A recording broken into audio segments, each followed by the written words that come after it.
Hello student, this is Ashutosh and now you are watching ASH video। आज हम लोग पढ़ते हैं इलेक्ट्रोमैग्नेटिक इंडक्शन में लेंज का नियम। तो लेंज का नियम क्या कहता है, ध्यान देंगे कि यदि कोई प्रेरित विद्युत वाहक बल है, उसकी डायरेक्शन, उसकी दिशा इस प्रकार होगी कि वह उसी कारण का विरोध करता है जिससे वह उत्पन्न होता है। हम लोग इसका फार्मूला देखे थे, E = -dϕ/dt होता था।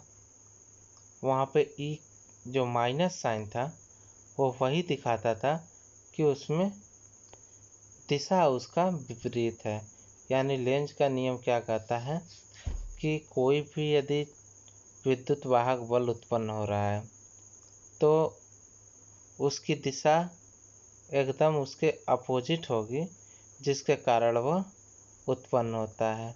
उत्पन्न कैसे होता है? तो मैग्नेटिक फ्लक्स यानी चुंबकीय फ्लक्स के परिवर्तन के कारण ही उत्पन्न होता है, लेकिन हमेशा यह उसी को घटाने का प्रयत्न करता है। इसीलिए इसको कहते हैं कि यह उसी कारण का विरोध करता है जिससे यह उत्पन्न होता है। यह है लेंज का नियम। यदि देख लेते हैं, मान लेते हैं कोई परिपथ है, उसमें मैग्नेटिक फ्लक्स, चुंबकीय फ्लक्स की यदि वृद्धि हो रही है, उसके कारण उत्पन्न प्रेरित धारा, जो प्रेरित है ना धारा, इंड्यूस्ड करंट, वो हमेशा चुंबकीय फ्लक्स रेखाओं की संख्या के विपरीत होकर के उन्हें घटाने का प्रयास करेगा। तो इसीलिए इसको कहते हैं कि ये उसी कारण का विरोध करता है जिससे यह उत्पन्न होता है।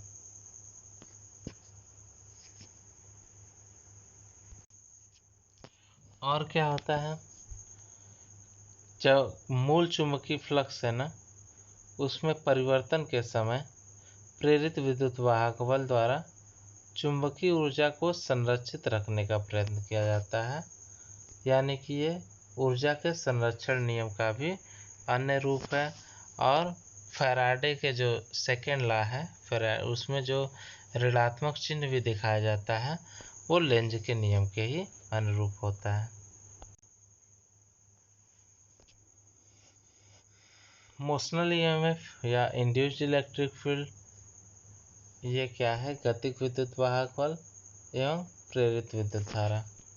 तो ध्यान देंगे कि जब कोई चालक क्षण है, उस चालक क्षण में मुक्त इलेक्ट्रॉन होते हैं, जिसके कारण वे आवेश के वाहन का कार्य करते हैं।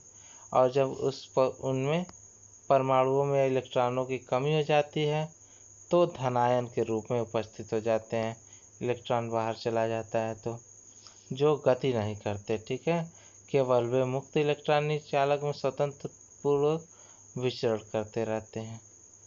यदि मान लीजिए उस चालक का लंबवत एक नियत वेग v से गति करता है और वो आवेश उस पर लगने वाला Q हो और चुंबकीय क्षेत्र वहाँ पे B हो, तो उस पर लगने वाला जो चुंबकीय बल होता है ना, वो QVP sin थीटा होता है। चूँकि यह उसके परपेंडिकुलर में ही होता है, ये 90 एंगल के पर ही होता है परपेंडिकुलर, इसलिए sin 90 लेते हैं। sin 90 = 1 होता है, यानी F = QVB हमें प्राप्त होता है। यहाँ से हम लोग देखते हैं FM = QVB sin 90 और sin 90 की वैल्यू 1 है, तो FM = QVB प्राप्त होता है। फ्लेमिंग के लेफ्ट हैंड रूल से भी धनावेश यदि कण है Q, उस पर यह बल क्षण के Q सिरे की ओर से, तथा ऋण आवेशित यदि है तो उस पर P सिरे की ओर से बल कार्य करेगा।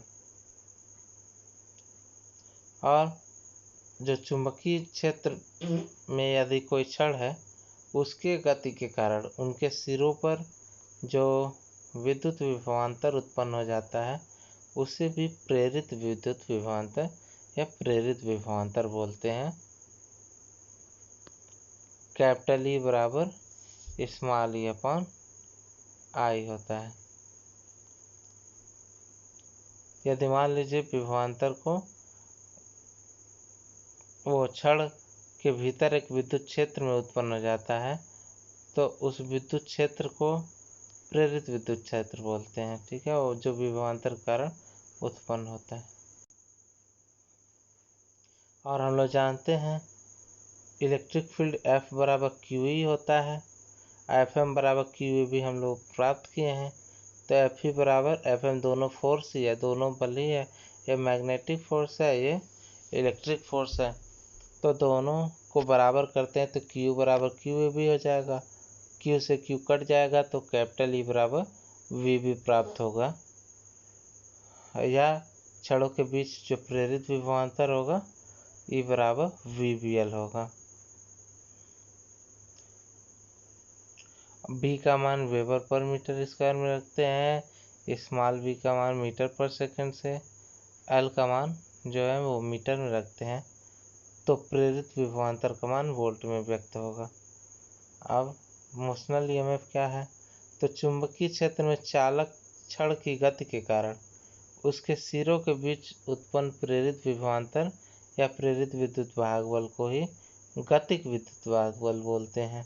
कोई भी यदि चुंबकीय क्षेत्र है उसमें कोई चालक छड़ है, उसको यदि मोशन कराया जाए उसके गति के कारण उनके सिरों के बीच में जो विभवांतर प्राप्त होता है या विद्युत वाहक बल प्राप्त होता है उसे मोशनल इलेक्ट्रोमोटिव फोर्स बोलते हैं। और होता कितना है? यदि वो थीटा कोण बनाए तो E बराबर VBL साइन थीटा प्राप्त होता है। डायरेक्शन यदि ज्ञात करना हो प्रेरित धारा में, प्रेरित धारा की यदि दिशा ज्ञात करनी हो तो फ्लेमिंग के राइट हैंड रूल से हम लोग प्राप्त कर सकते हैं।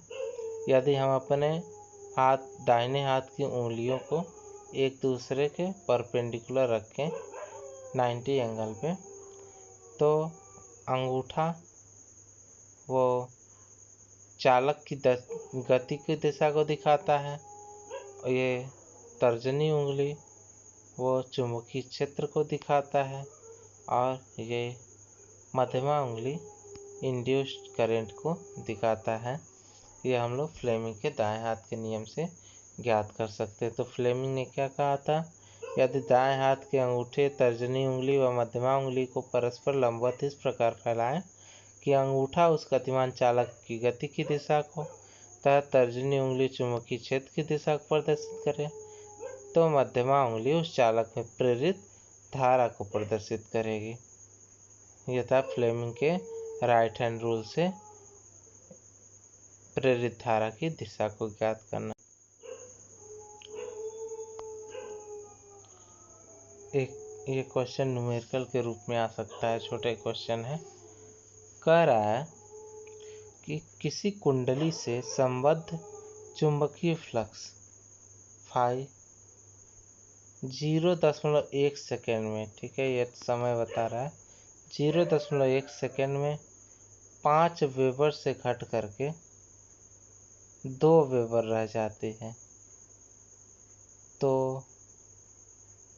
कुंडली के उत्पन्न औसत प्रेरित विद्युत वाहक बल का मान ज्ञात करना है। ठीक है, तो यानी समय दिया है 1 सेकेंड, 0.1 सेकेंड, और मैग्नेटिक फ्लक्स यानी चुंबकीय फ्लक्स बोल रहा है 5 वेबर से घट के 2 वेबर तक आ जाती है। यानी चेंज इन कितना हुआ मैग्नेटिक फ्लक्स? तो 5 में से 2 घटाएंगे तो 3 वेबर प्राप्त होगा। ठीक है, यानी कि यहाँ से हम लोग ज्ञात कर सकते हैं, यदि डेल टी बराबर 0.1 सेकेंड हो, 5 है वो वेबर और 2 वेबर है, तो प्रेरित विद्युत वाहक बल E बराबर होगा minus del five by del T. तो minus del five by del T से हम लोग चाहे तो निकाल सकते हैं, माइनस 2 में से यदि 5 घटाएं 0.1 तो माइनस से माइनस कट जाएगा, मिल जाएगा आपका 3 वोल्ट।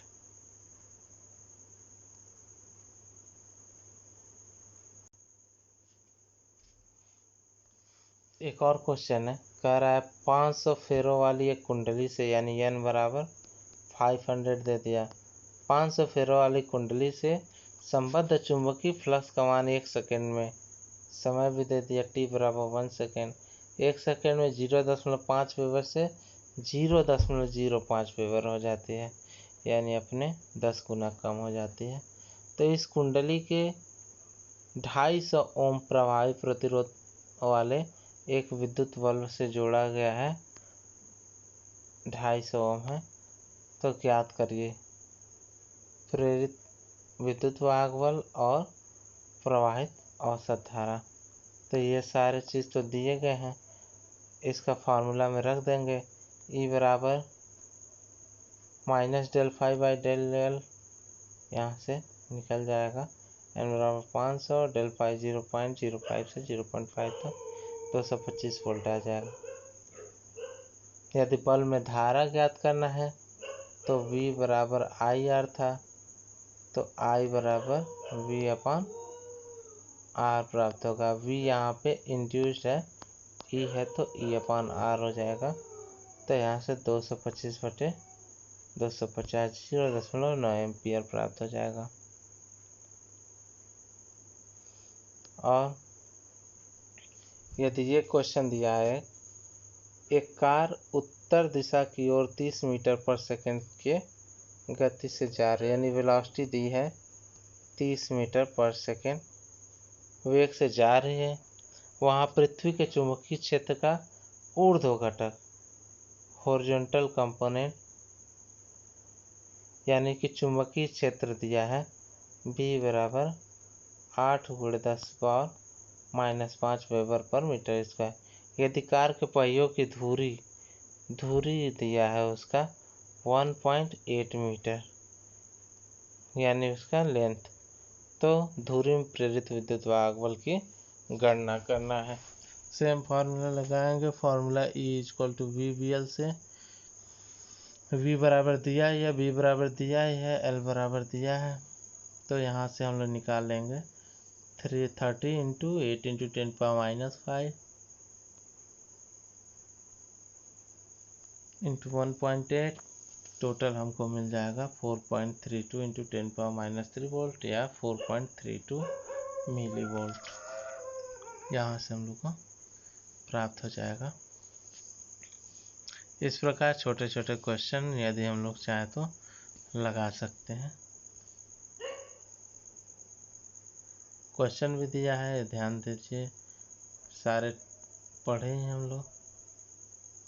फैराडे के विद्युत चुम्बकीय प्रेरण संबंधी नियम, तो 2 नियम है, इम्पोर्टेंट है दोनों नियम। चुंबकीय फ्लक्स से क्या समझते हैं, तो number of lines of force, मात्रक किसका, वेबर, फाई का लेंज का नियम, तो जिस कारण उत्पन्न होता है उसी का विरोध करता है, ऊर्जा संरक्षण का नियम वाला, गतिक विद्युत वाहक बल, ये सारा बता दिया गया है। ठीक है, तो आप लोग इसको रिवाइज कर लीजिएगा। Okay, thank you class.